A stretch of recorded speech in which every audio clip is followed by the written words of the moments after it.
Let's talk about guitar tunings. Open tunings, standard tunings, drop tunings, double drop tunings, slash tunings, and even custom tuning. 6-string, 7-string, and 8-string guitars. I'm gonna start with open tunings because they're the easiest to explain. You literally just find a chord you like, figure out what notes that chord is comprised of, and then tune your guitar strings only using the notes from that chord. The notes don't have to be in a specific order either, but it's definitely easier if the thickest string is tuned to the root of the chord. The most iconic example of this is a tuning commonly called dadgad, which is nicknamed after the actual notes in the tuning. Although the proper name is open D sus 4, because you tune your strings to the notes used in a D sus 4 chord. One of the coolest things about open tunings is when you strum all the strings open, it still sounds good. Unless you tune to like open G fully diminished, that'd be pretty gross. You'll normally find open tunings in math rock by cool bands like Tiny Moving Parts. And it doesn't matter how many strings you have, just tune to a chord. Next up is good old standard tuning. Most guitarists immediately associate standard with E standard, but you can have D sharp standard, B standard, whatever. Standard tuning is basically just tuning the strings a specific set of intervals apart from each other. This is an attempt to make all chords and scales super easy to play. To fully understand this tuning and the next tuning, we need to have a crash course on intervals. So in Western tuning, we use 12 notes.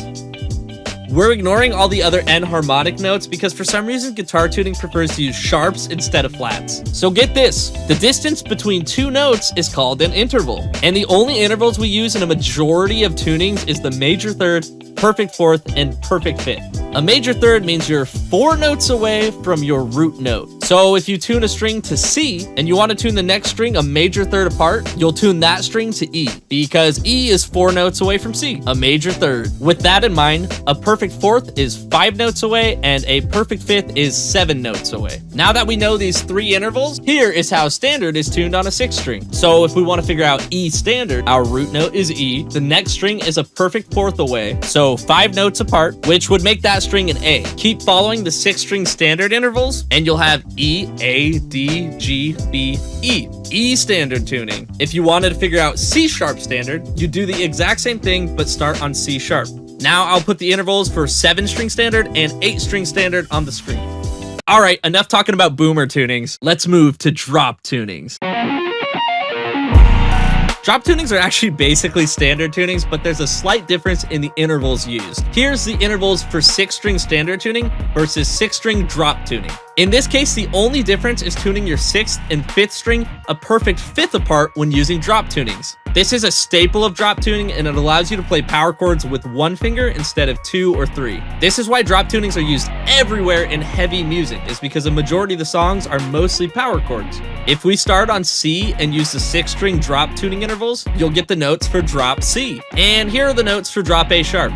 Here's something not everybody knows. When you add a 7th and 8th string, there's actually 2 ways to drop tune. Traditional drop tuning and modern drop tuning. Let's look at 7-string traditional drop tuning versus 7-string modern drop tuning. The key difference here is which strings get tuned a major third apart. Let's look at what drop G would look like in both versions. Only 1 note difference. You'd actually be surprised how much this changes how you visualize the fretboard. In traditional drop tuning, we're imagining a 6-string tuning with a lower string added. In modern drop tuning, we're imagining a 6-string tuning with a high string added. So to elaborate on that, drop G traditional is actually D standard with a low G, whereas drop G modern is drop G, but with an extra high D string for more notes. This is basically the same for traditional 8-string drop tuning and modern 8-string drop tuning. Traditional is a 6-string tuning with 2 lower strings, and modern is a 6-string tuning with 2 higher strings. Let's look at the intervals and how double drop D would look in both.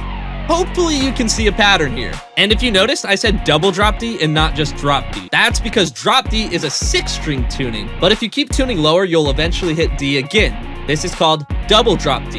There's also double drop C, double drop B, etc. These tunings are basically exclusive to 8 strings because they can handle the super low notes. And next up we have slash tunings. If you've ever heard of slash chords, it's basically the exact same concept. A slash chord is when you take any chord like A minor 7, but instead of playing A as the root, you play something like D sharp. That gives you a slash chord called A minor 7 over D sharp. A slash tuning is basically the exact same thing, except you take any standard or drop tuning like drop B, but then tune your lowest string to F sharp. This would give you a slash tuning called drop B over F sharp. This is used a lot as an alternative way to tune 7 strings by bands like Veil Maya and Northlane. And last up, we have custom tunings. This one is pretty self-explanatory. This is any tuning that doesn't fall in the category of the other tunings we just talked about. My favorite example of this is how Humanity's Last Breath uses custom E. On the low end of the guitar, they tune to drop E to get those single finger power chords. But on the high end, they tune dissonant intervals like tritones and minor seconds to get single finger panic chords, which is perfect because most of their songs are super low tuned, thick chugs and ear piercing dissonance. And we did it! Modern guitar tunings explained.